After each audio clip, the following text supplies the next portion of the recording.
I found her late one night on a deserted street in Philadelphia's industrial district along the riverfront.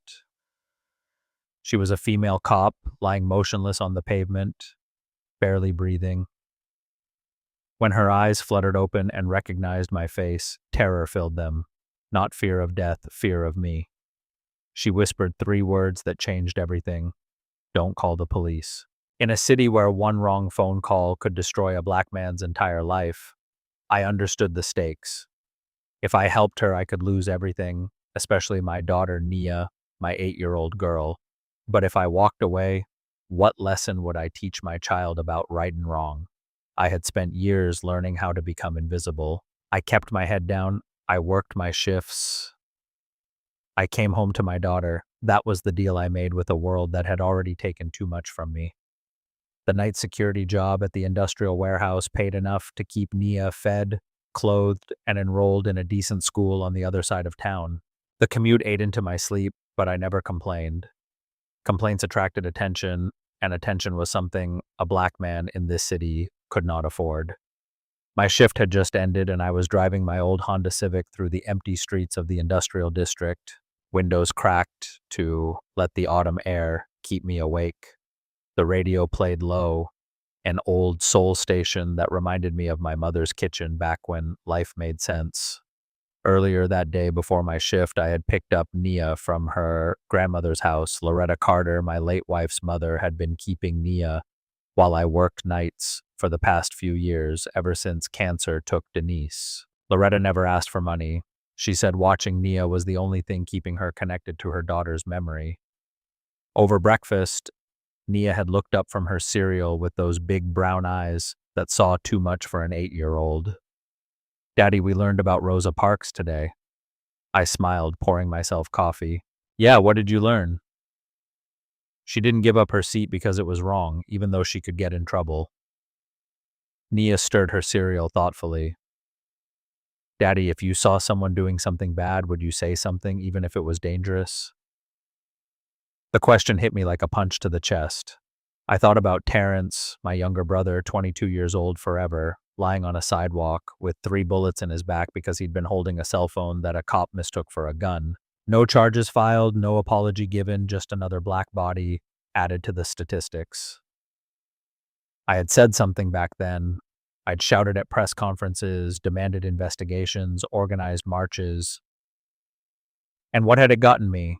My face on a police watch list.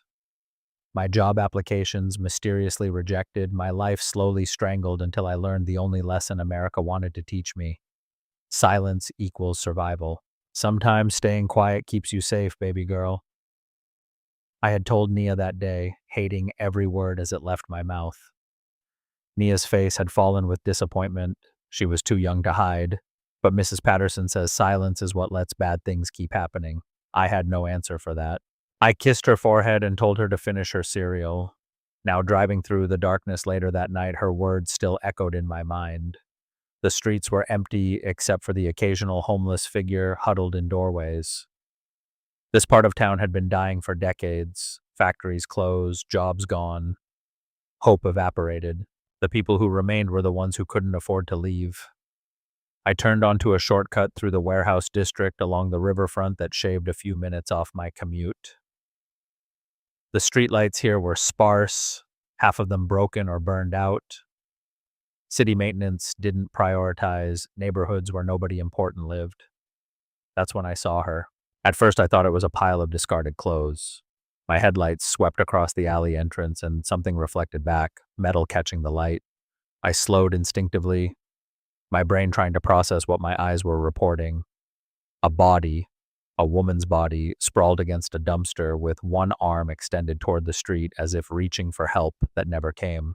Every instinct I had developed over the years screamed at me to keep driving. This wasn't my business. This wasn't my problem.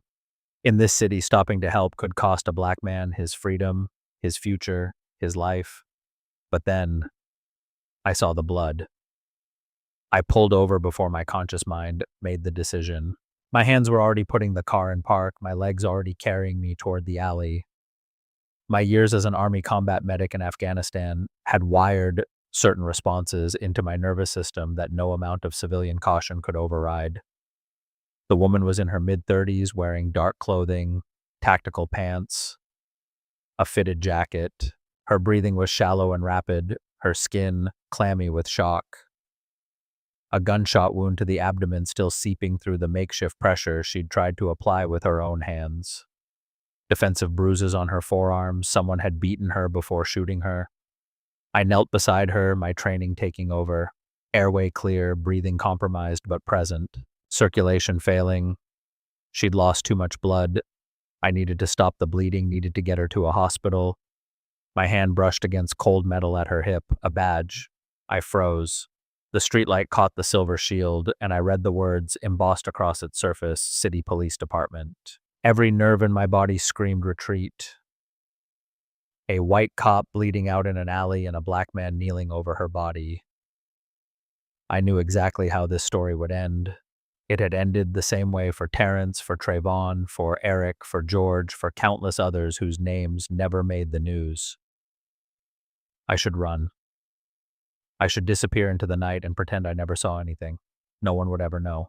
But the woman's eyes fluttered open. She looked up at me, and in the dim light, I watched recognition dawn on her face, followed immediately by terror. Not the terror of someone dying, but the terror of someone who understood exactly what she was seeing. A black man alone in a dark alley with her blood on his hands. "Please," she whispered, and I couldn't tell if she was begging for her life or begging me to leave. "I'm not going to hurt you," I said, keeping my voice calm and steady the way I used to speak to wounded soldiers. "I'm going to help you, but you need to stay still. You've lost a lot of blood." The woman's hand shot out and grabbed my wrist with surprising strength. Her eyes were wild, desperate. "Don't," she gasped. "Don't call them." I frowned. "You need an ambulance. You need a hospital." "No." The word came out as a wet cough. "No cops. They did this. My own people did this." The revelation should have shocked me, but somehow it didn't.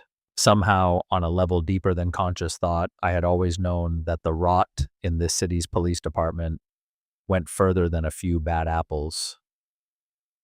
"Who?" I asked. "Who did this to you?" The woman's grip on my wrist tightened.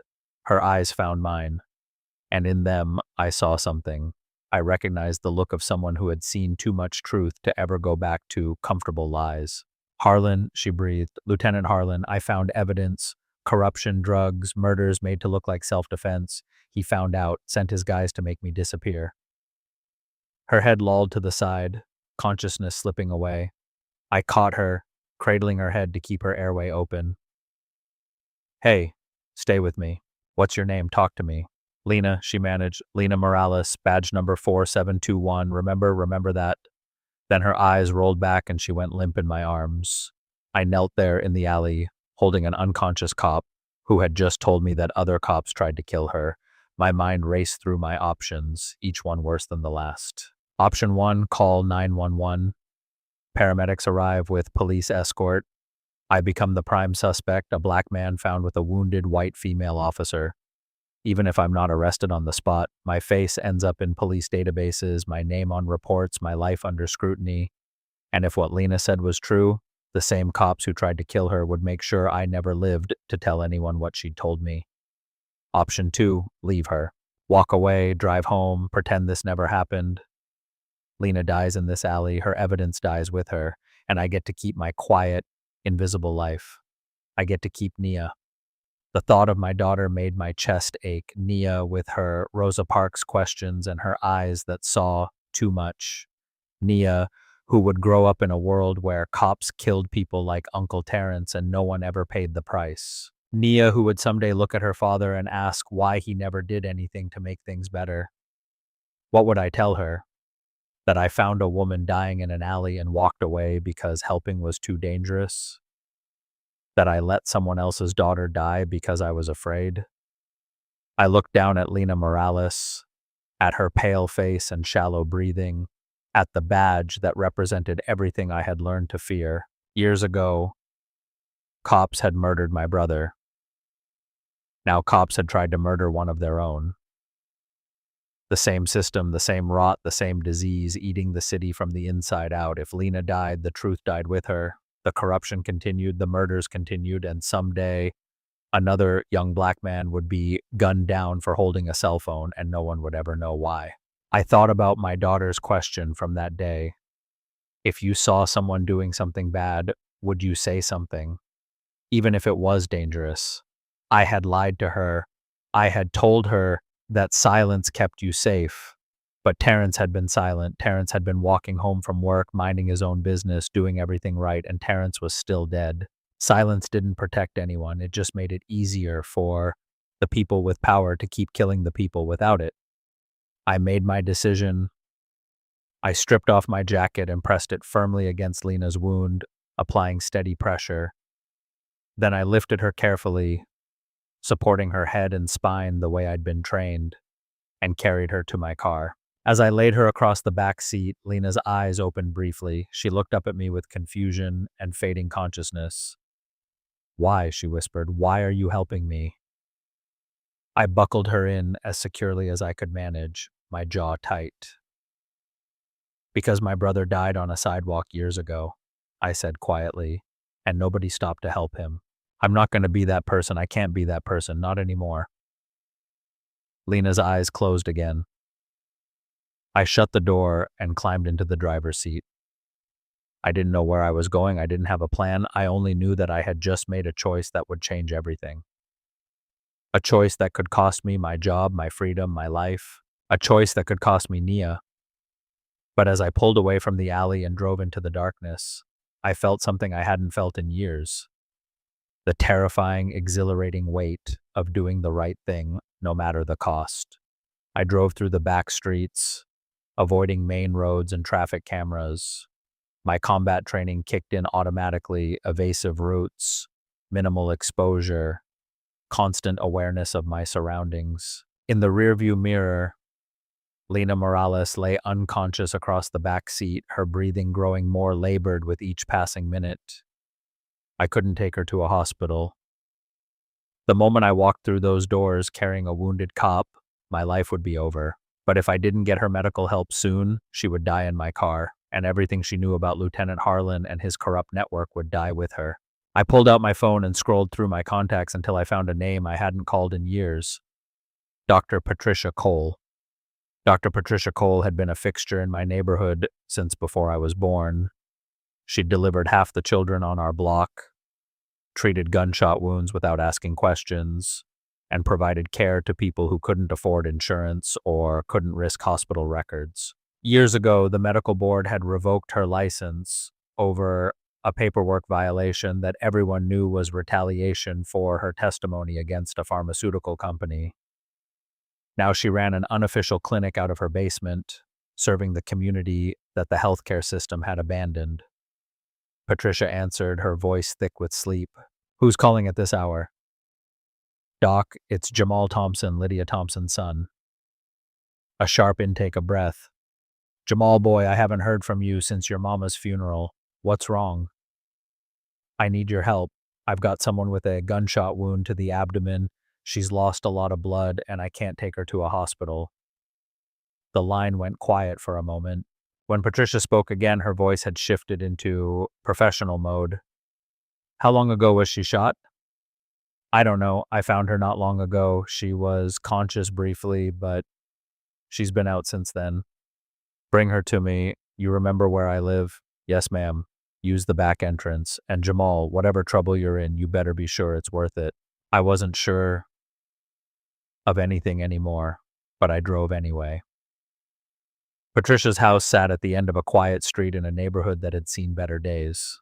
I pulled into the narrow alley behind her property and killed the engine. Within seconds, the back door opened and Patricia emerged. A small, wiry black woman in her 70s with steel gray hair and eyes that had seen every kind of human suffering. She took one look at Lena and started issuing orders. "Get her inside, basement now." I carried Lena down the narrow stairs into Patricia's makeshift clinic. The basement had been converted into a surprisingly well-equipped medical space with a surgical table, IV stands, monitoring equipment, and cabinets full of supplies. I laid Lena on the table, and Patricia immediately went to work. "Gunshot wound, close range," Patricia muttered, cutting away Lena's jacket. Entry wound in the lower left quadrant. No exit wound. Bullet still in there. She glanced up at me. This woman's a cop. It wasn't a question. Yes, and you brought her here instead of calling 911 because cops did this to her. She told me before she passed out, said Lieutenant Harlan tried to have her killed because she found evidence of corruption. Patricia's hands never stopped moving, but her expression darkened. Harlan, I know that name. He's been running this city's drug trade for years, using his badge as cover. Everyone in the community knows it, but nobody can prove it, and nobody who tries lives long enough to testify. She inserted an IV line into Lena's arm and hung a bag of saline. The bullet needs to come out, or infection will set in. I have the tools, but it's going to be rough. She'll need rest before she can even sit up properly. Patricia worked through the night. I assisted where I could, holding instruments, applying pressure, following orders. By dawn, the bullet was out, the wound was sutured, and Lena was stable, weak, but alive. She's lucky, Patricia said, washing the blood from her hands. Another hour and she would have been gone. I slumped into a chair, exhaustion finally catching up with me. What now? Patricia fixed me with a hard stare. Now you understand what you've done bringing her here. You've put a target on both our backs. If Harlan finds out she's alive, he'll come for her, and he'll come for anyone who helped her. I understood. I'd understood the moment I pulled over on that riverfront road. But understanding didn't make the choice any easier. I couldn't leave her there to die. Patricia's expression softened slightly. No, you couldn't. You're too much like your mother. She pulled out her phone and started scrolling through contacts. I know a journalist, Vanessa Ruiz, from the local news. She's been investigating police corruption for years, but she's never had solid evidence. If your cop friend has what she says she has, Vanessa might be our insurance policy. I frowned. Insurance? If something happens to us, the story still gets out, and if Harlan knows the press is watching, he might think twice before making us disappear. Patricia found the number and sent a quick text message. I'm telling her to be ready, just in case. I nodded slowly. It wasn't much of a plan, but it was something. I called Loretta to tell her I'd be delayed picking up Nia. A work emergency. I lied, hating how easily the deception came. Then I sat in Patricia's kitchen and waited for Lena to wake up. Over the following days, Lena drifted in and out of consciousness, her body fighting to recover from blood loss and surgery. Patricia monitored her condition around the clock, adjusting medications, changing bandages, doing everything possible with limited resources. One morning, Lena finally opened her eyes and stayed awake. I was dozing in a chair beside her bed when her voice cut through my exhaustion. Where am I? I jerked awake to find her staring at me with those same suspicious eyes from the alley. In the harsh light of Patricia's basement, she looked pale and fragile, but her gaze was sharp. Her right hand was reaching toward her hip, searching for a weapon that wasn't there. You're safe, I said, keeping my voice calm. You're in a private clinic. My name is Jamal Thompson. I found you in that alley and brought you here. Lena's eyes darted around the room, taking in the medical equipment, the IV in her arm, the basement windows covered with blackout curtains. Her body was tense, ready to fight despite her condition. Why? The word came out harsh, accusatory. Why would you help me? You don't know me. You don't owe me anything. You're right, I don't. I leaned forward in my chair. But you told me something that night, right before you passed out. You said your own people did this to you. You said Harlan tried to have you killed because you found evidence. Lena's face went pale. I don't remember telling you that. You also told me your name and badge number. Lena Morales, badge number 4721. You wanted someone to know in case you didn't make it. Lena closed her eyes, and for a moment I saw the mask slip, saw the exhaustion and fear beneath her defensive armor. When she opened them again, there was something different in her gaze, not trust, not yet, but recognition. You could have left me there, she said quietly. Most people would have. Most people didn't watch their brother bleed out on a sidewalk while nobody stopped to help. The words hung in the air between us. Lena studied my face, searching for something. Deception, ulterior motives, the catch that surely must be hiding somewhere. Your brother, Terrence Thompson, 22 years old, shot 3 times in the back by police officers who claimed he was reaching for a weapon. He was holding his cell phone. I kept my voice steady, but each word cost me something. That was years ago. No charges were ever filed. The officers involved got paid administrative leave and then returned to duty. Lena was silent for a long moment. I'm sorry. So am I. I stood up. The doctor says you need rest. There's food upstairs when you're ready. We can talk more later. I was almost to the stairs when Lena's voice stopped me. Thompson, the name in the file, I've seen it before. I turned back. What file? Lena's eyes met mine, and in them I saw something that made my blood run cold. Harlan's file, the evidence I collected, there's a list of cases, shootings ruled as justified self-defense that weren't, cover-ups, murders disguised as police work. She swallowed hard. There's a case from years ago, a young black man shot while reaching for his phone. The report was falsified, the officers were told exactly what to say, the whole thing was orchestrated. The basement seemed to tilt beneath my feet. What are you telling me? Your brother didn't die because of a mistake. He died because he witnessed something he wasn't supposed to see. A drug deal between Harlan's crew and a local distributor. They killed him to keep him quiet, then fabricated evidence to make it look like a justified shooting. I gripped the stair railing so hard my knuckles went white. Years of grief, rage, and helpless acceptance. Years of telling myself that Terrence's death was a tragic accident, a systemic failure, a consequence of living while black in America. I had buried my anger and my activism because I believed fighting wouldn't bring Terrence back. But this wasn't an accident, this was murder. And the men who killed my brother were still wearing badges. Show me, I said, my voice barely a whisper. Show me everything you have. Over the next few days, Lena told me everything. The evidence was stored on a flash drive hidden in Lena's apartment. Financial records, internal communications, witness statements she had gathered over years of secret investigation. Harlan's network involved at least 6 officers, including 2 sergeants and a captain. They controlled drug distribution in 3 districts, took protection money from dealers, and eliminated anyone who threatened their operation.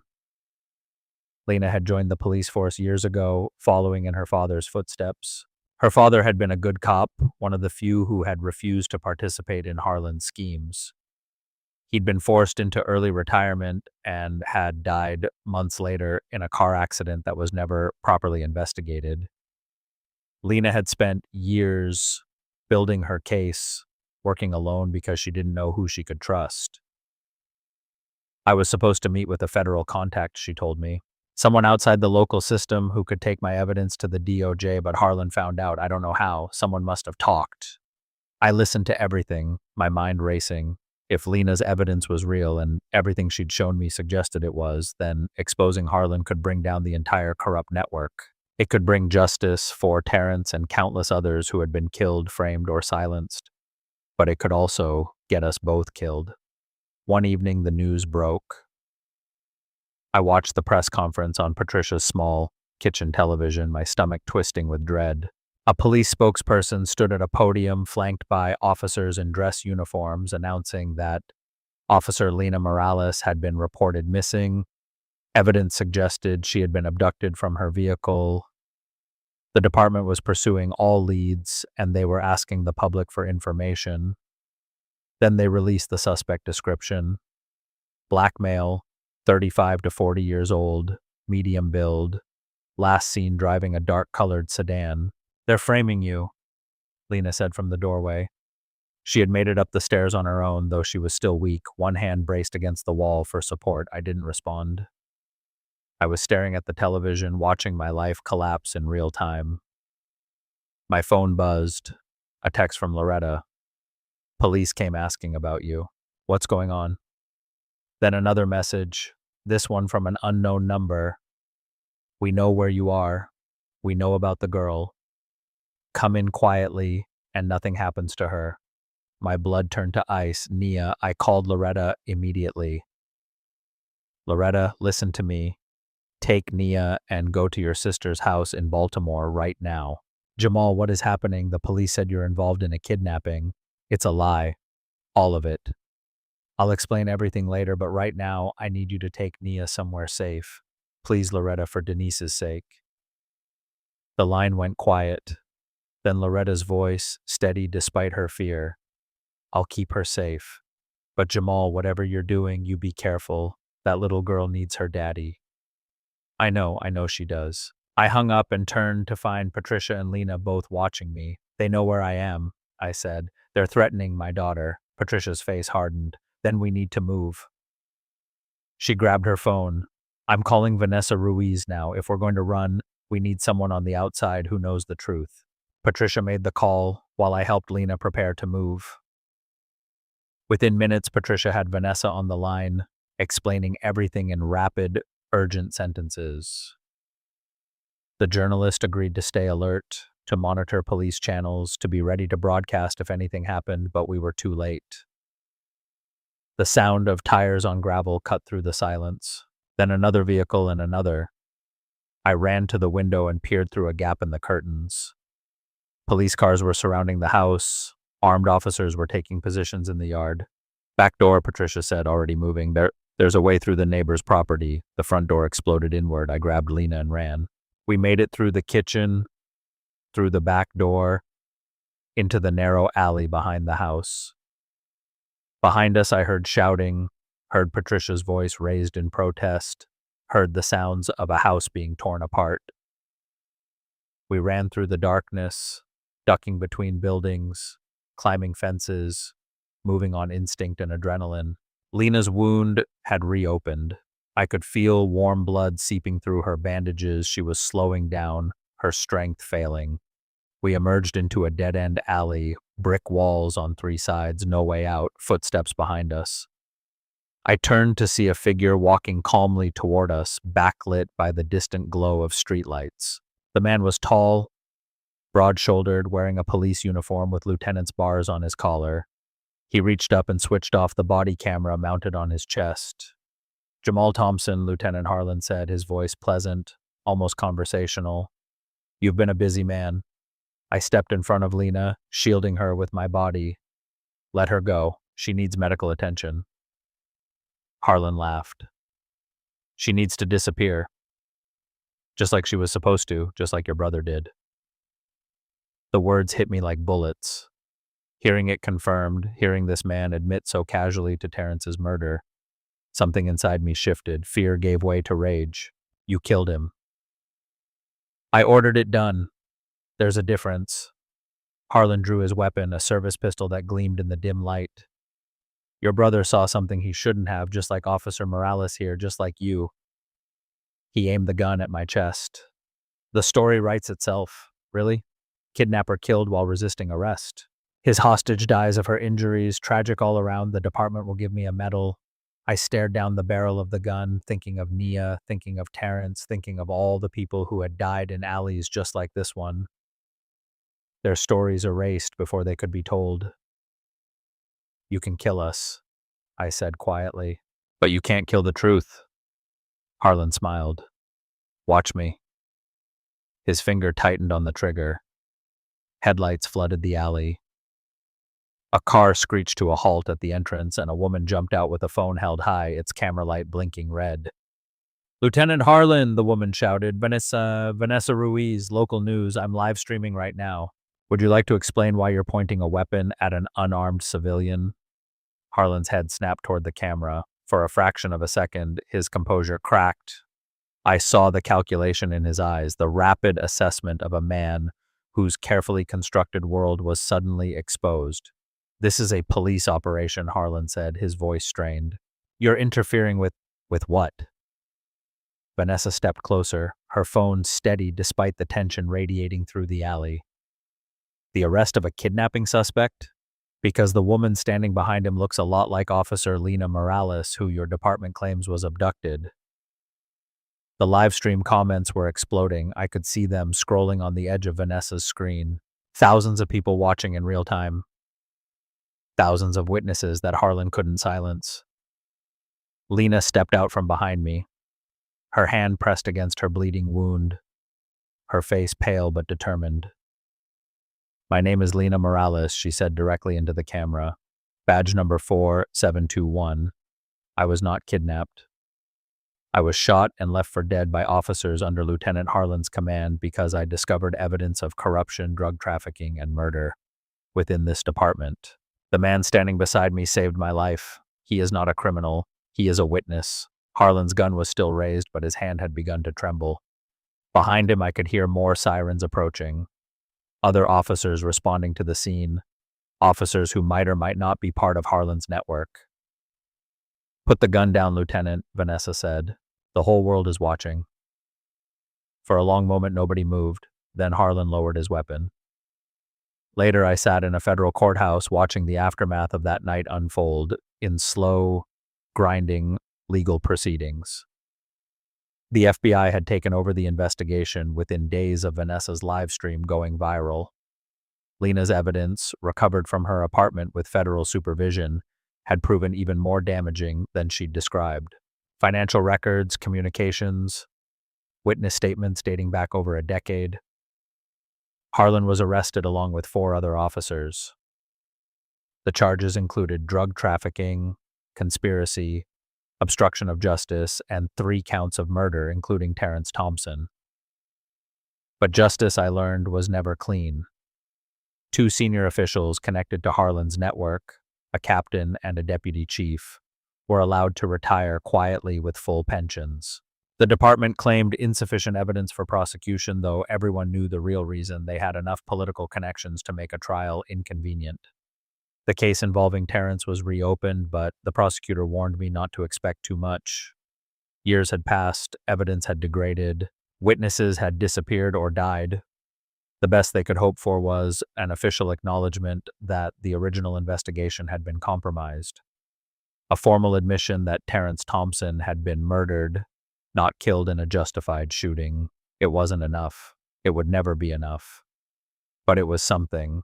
Patricia Cole was released from custody after a short time.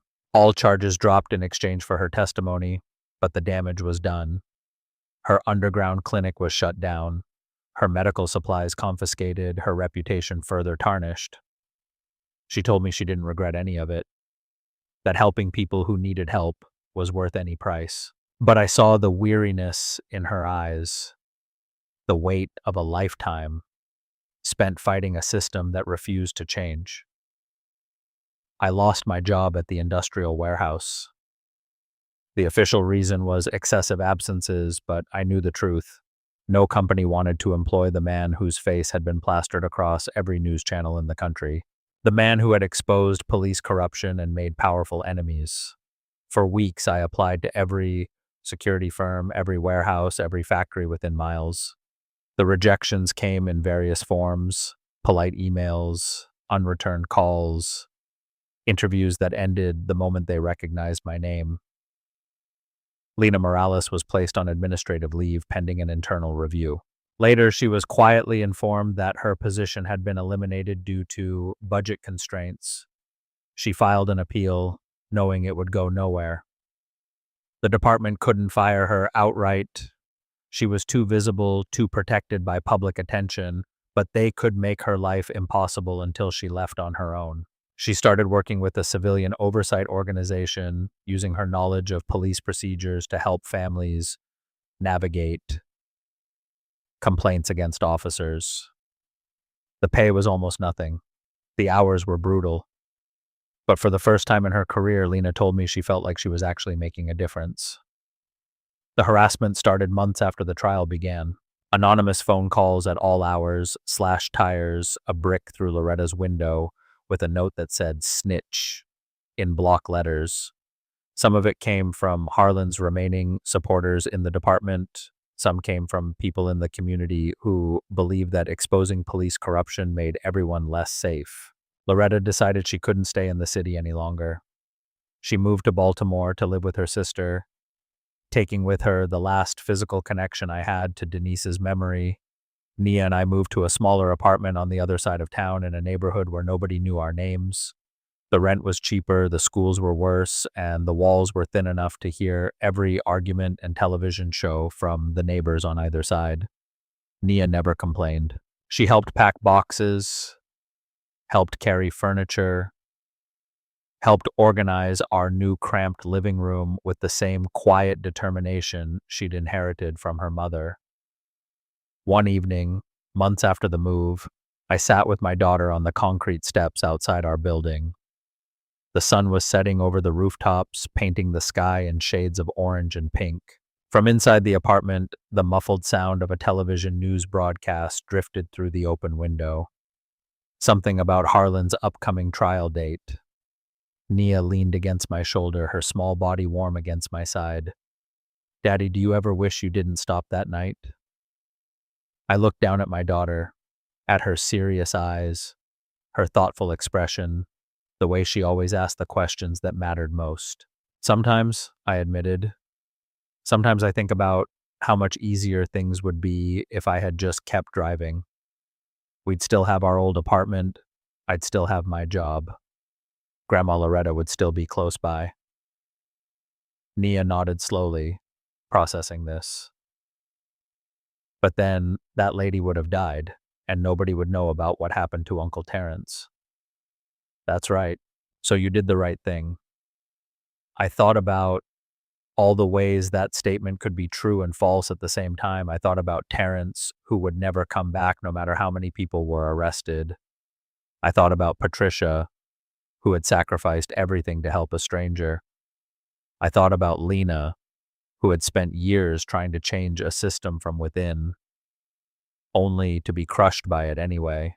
Doing the right thing hadn't made anything easy. It hadn't fixed the world, or brought back the dead, or guaranteed a happy ending. All it had done was give me the ability to look at myself in the mirror without flinching. "Do you remember what you asked me that day?" I said, "about Rosa Parks and whether you should speak up when you see something wrong?" Nia's eyes widened. "You remember that?" "I think about it every day." I put my arm around my daughter and pulled her close. "I gave you a bad answer that day. I told you that staying quiet keeps you safe. But I was wrong. Staying quiet just makes it easier for bad people to keep doing bad things. It doesn't protect anyone. It just spreads the hurt around until everyone is carrying a piece of it." Nia was quiet for a moment, her brow furrowed in concentration. "So what's the right answer?" I looked out at the fading sunset, at the city that had taken so much from me and given so little back. "Doing the right thing isn't always safe," I said slowly. "It doesn't always work out the way you hope. Sometimes it costs you more than you ever thought you'd have to pay. But it's still necessary. Because if nobody stands up, nothing ever changes. And I don't want you to grow up in a world where nobody is brave enough to stand up." Nia considered this with the gravity of a child who had seen more than any 8-year-old should. "I'm proud of you, Daddy," she said finally. "Even if everything is harder now, I'm still proud." I felt something loosen in my chest, some knot of doubt and regret that had been tightening since that night on the riverfront road. I kissed the top of my daughter's head. "Come on," I said, standing up and offering her my hand. "Let's go get some ice cream." Nia grinned and took my hand. Together we walked down the cracked sidewalk, past the tired buildings and flickering streetlights toward the small shop on the corner that sold soft serve for $2 a cone. Behind us, the television announcer's voice faded into the evening air, something about justice and accountability and change. Ahead of us, the last rays of sunlight stretched across the pavement like a path leading somewhere new.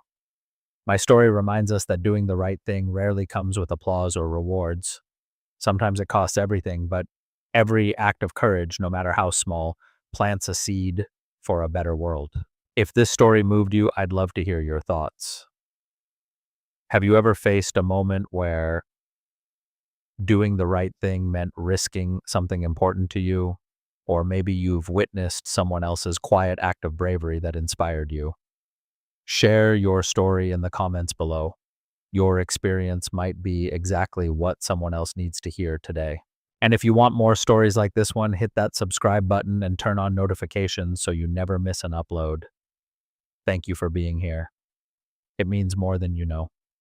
I stood there on those cracked concrete steps with Nia's head against my shoulder, watching the sunset bleed across the Philadelphia skyline, and it hit me all over again. The lesson that night on the riverfront taught me the hard way. Doing the right thing isn't some shiny hero moment with crowds cheering and everything turning out fine. It's messy, it costs you everything you thought you needed, and it still feels worth it deep in your bones. I lost my job, my quiet little life, even the closeness of family when Loretta had to move away to keep Nia safe. I traded stability for sleepless nights and a target on my back, all because I couldn't drive past a dying woman and pretend I never saw her. But in return, I got something no badge or paycheck could ever give me: the chance to look my daughter in the eye and tell her the truth. Silence doesn't protect us, it just lets the darkness spread. Standing up, even when your hands shake and your heart's breaking, plants a seed that might grow into justice for someone else someday. It's terrifying and beautiful and exhausting, but it's the only way the world ever gets a little brighter. If my story stirred something in your chest, if you've ever faced that same fork in the road where fear screamed louder than your conscience, I'd love to hear about it. Drop your own moment of courage in the comments below.